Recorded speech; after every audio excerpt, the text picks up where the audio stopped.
Chapter 4 February in Venice. I've always loved February in Venice. Gray skies, air super salty, fish flopping on the shore trying to catch the next wave, beach empty except for a few strolling dreamers. Back in my day, there was nothing open along Oceanfront Walk in February but a couple of herbal tea shops run by old beatnik couples and a few dive bars.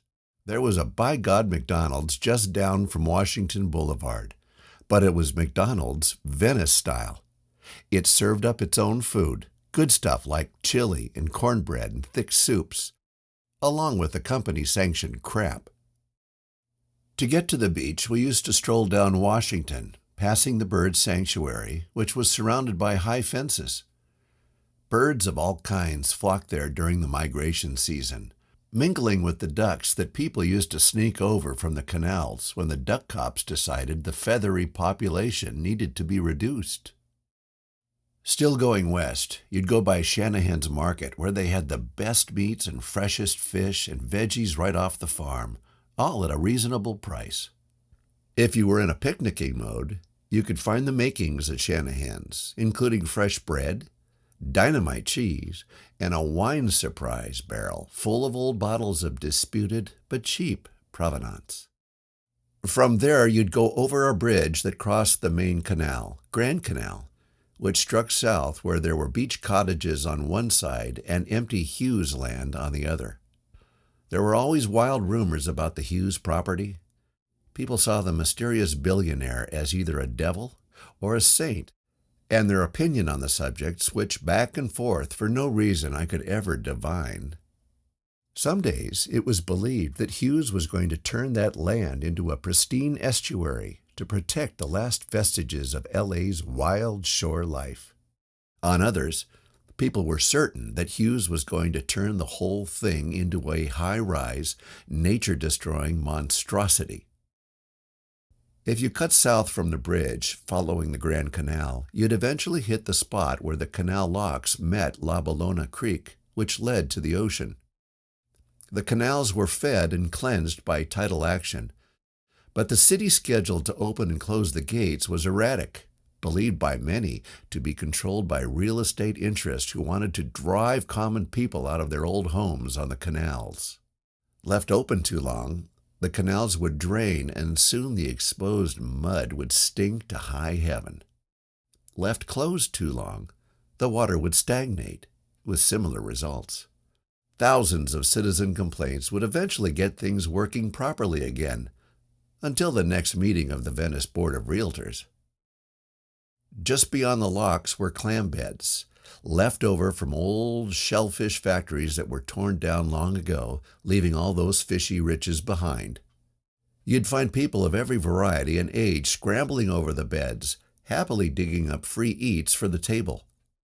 A couple of oil pumps were still operating in those days, looking like fantastic dinosaurs in the fog, going up and down, and adding their oily scent to the air. On most mornings, you'd find scraggly bums snagging smelt off the Grand Canal Bridge, which they'd take down to the beach to cook over driftwood fires.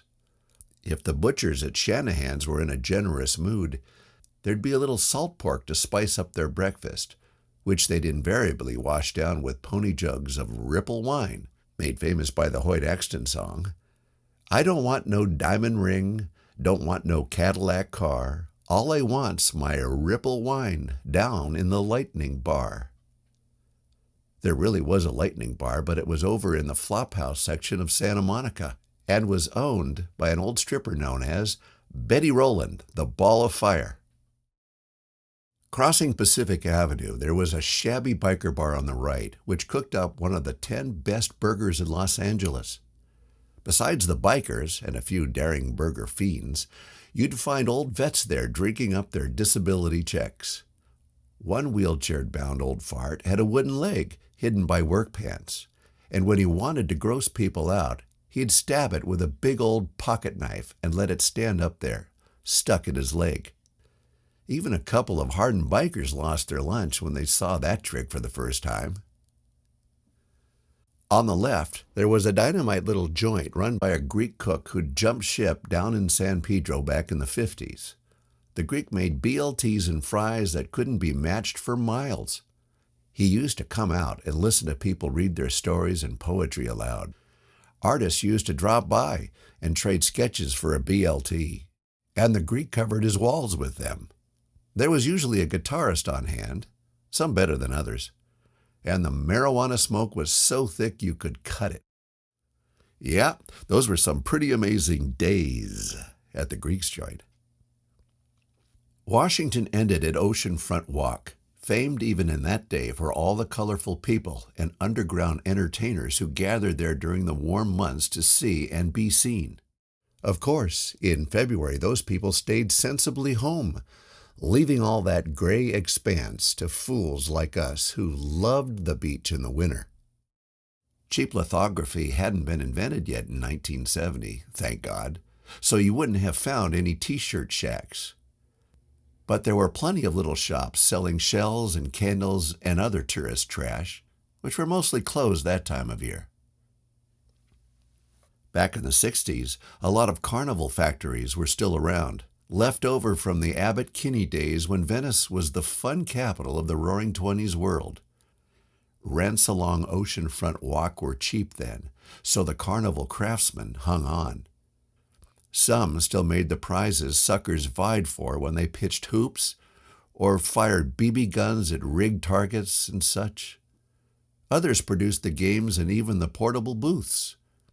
One place made all kinds of fierce animals and ghosts and skeletons for carnival love tunnel rides. You could look in the windows, clearing away dust, and see your childhood past, all jumbled up in big piles of exotica. About halfway down Oceanfront Walk was a lesbian biker bar. I used to sell freelance stuff to the underground tabloids and biker mags on the side, using a pseudonym to protect myself from my right-wing bosses, and I could always get something really cool, including rude photographs from the dyke bikers and their very beautiful women. It was in a February that I first found Venice, or Venice found me. I was living in the smog-choked San Gabriel Valley, and with my enemies closing in, I made a mad dash for freedom. I owed several thousands of dollars to various hospitals and doctors because of some recent tragedies suffered by both me and my young wife. I earned $150 a week as a copy editor at a corrupt newspaper in the San Gabriel Valley, whose managing editor was named, and I fucking kid you not, Dick Tracy. A month before my escape, I'd been the paper's investigative golden boy. But after uncovering unsavory real estate deals in the city of South El Monte that also involved higher-ups at my newspaper, I'd been shunted over to the copy desk. There I sat, awaiting my demise while fielding calls from credit company thugs. The first one who contacted Mr. Tracy directly would give him the excuse he needed to fire me. We owned 2 cars, a 1960 Rambler station wagon and a little 1957 British Metro that was a college present to my wife. The only thing I lacked was a destination and a job. In the 60s, you could flee your creditors and even the California Department of Motor Vehicles by relocating only a few miles from the scene of your transgressions. They'd also popped my driver's license for daring to be involved in an accident without car insurance, meaning I had to mail the license back to them. But if I couldn't drive, I couldn't work, so I promptly patched over the mess by going straight to the local DMV office and declared that I mislaid my license. They gave me a temporary one, good for 90 days. When that 90 days lapsed, I lost my license again, and so on, until I was off their books. Thus, the transportation problem was semi-solved. I didn't have to go far to find work. Newspaper jobs were easily acquired in those days. There were hundreds of independent newspapers, both daily and weekly, up and down the coast of California. The bad news was they all paid like shit. Long story short, I soon scored a job at the Evening Outlook in the old beach city known as Santa Monica, making up A little, for the lousy pay was the fact that the paper had a hell of a dateline. The circulation area, besides Santa Monica, included Malibu, Topanga, Pacific Palisades, Beverly Hills, Westwood, West Los Angeles, Culver City, and Venice Beach. It also ran down the coast to include Westchester and Los Angeles Airport. UCLA was also in its jurisdiction. Most of the stars and really important people lived in the area, and the Rand Corporation was headquartered there. In not too many years, one of their former employees, Daniel Ellsberg, a Malibu resident, would leak the infamous Pentagon Papers that blew the whistle big time on the Vietnam War. We even got to run them in my paper, defying, by God, the federal government. My prospective boss, managing editor Ron Funk, was the scion of an independently owned daily newspaper that would soon celebrate its 100th birthday. The Outlook was the oldest continually published daily in the history of L.A. County, a fact that impressed me mightily. I was doubly impressed when Ron said he wanted to start an investigative reporting arm of his paper. He couldn't afford it full-time, but he said if I worked the copy desk 20 hours, he'd free up another 20, plus needed overtime and expenses, to be devoted to investigative civic wrongs. The job also paid $160 a week, $10 more than that rat Dick Tracy was paying me. $10 was a lot in those days. A week's worth of groceries was maybe $15. Everything was looking up until it came time to find a place to live. Rentals were sky high in the Santa Monica, Malibu area, and the few that were vaguely affordable were unfit for vermin. We drove for miles, pouring what little money we had into the gas tank and Ma Bell's payphones. But no matter how hard we looked, we struck out everywhere. We saw more roach hotels, mushroom-growing hostels, and termite-ridden lease options than seemed possible in such a small area.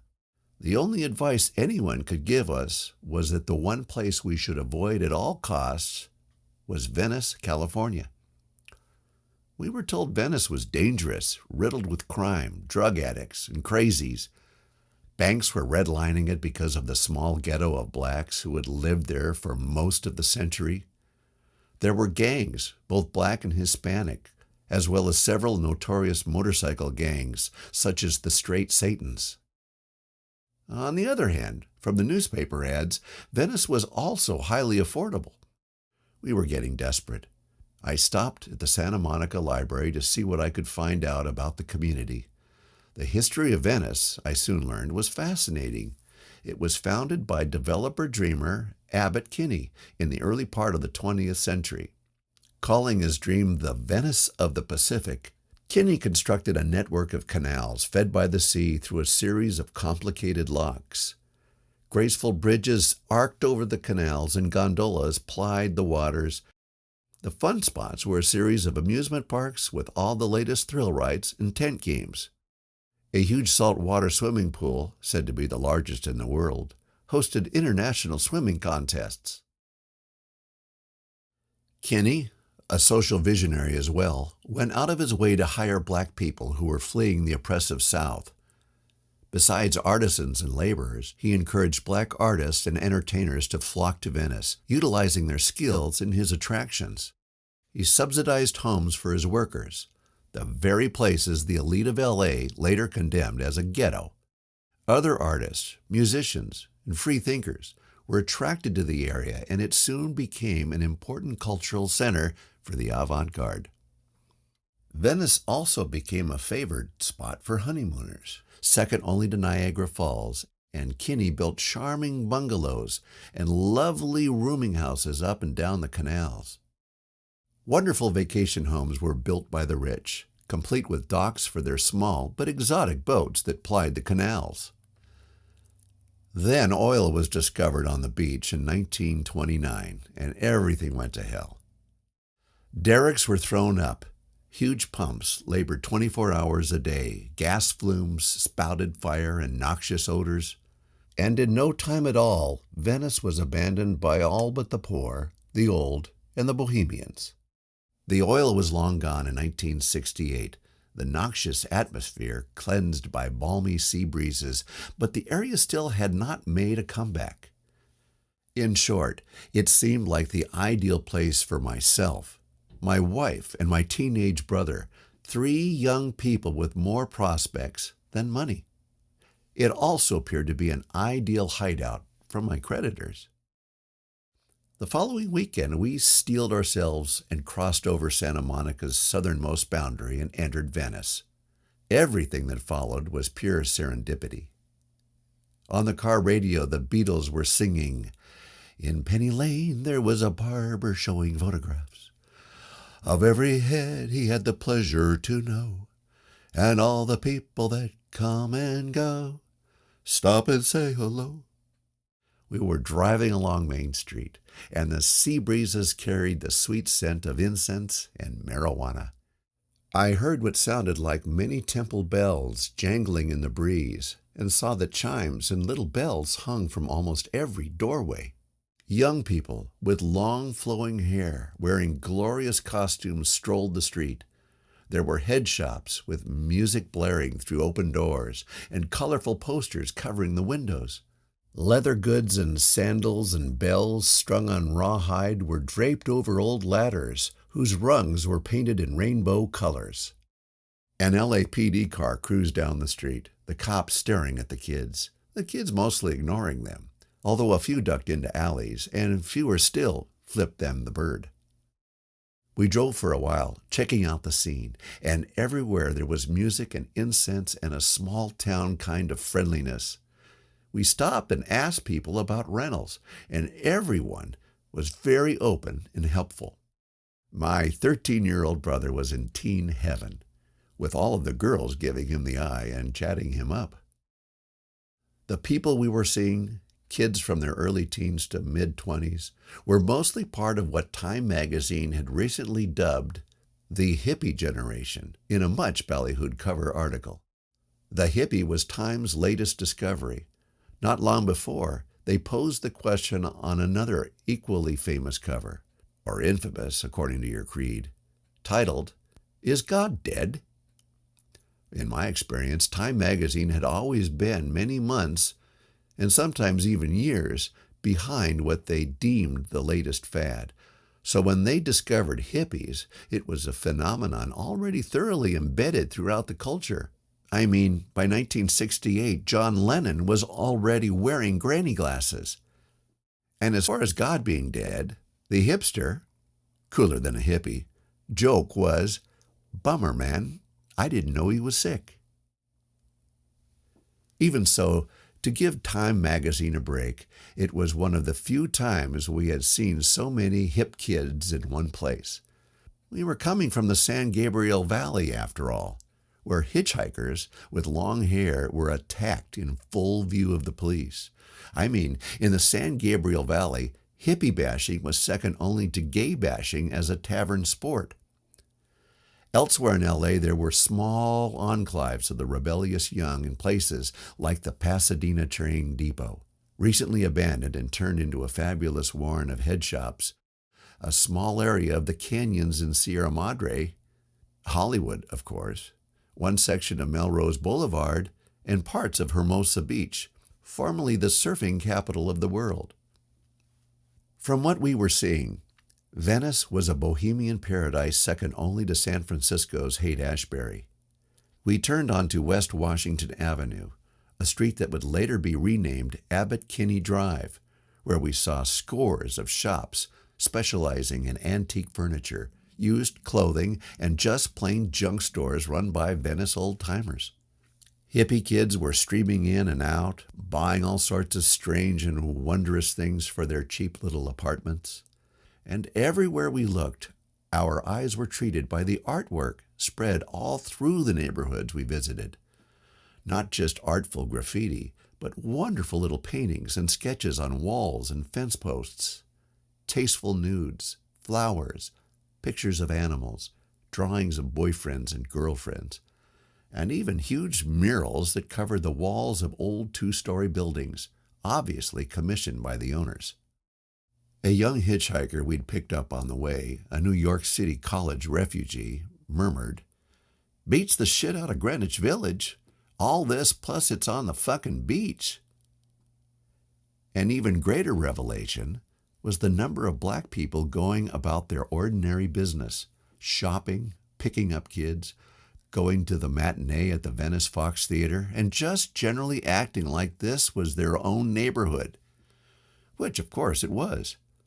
The deeper we got into Venice, the blacker it became, something that did not exist outside the enclaves of Watts, South Central LA of the race riots fame, and parts of Pasadena.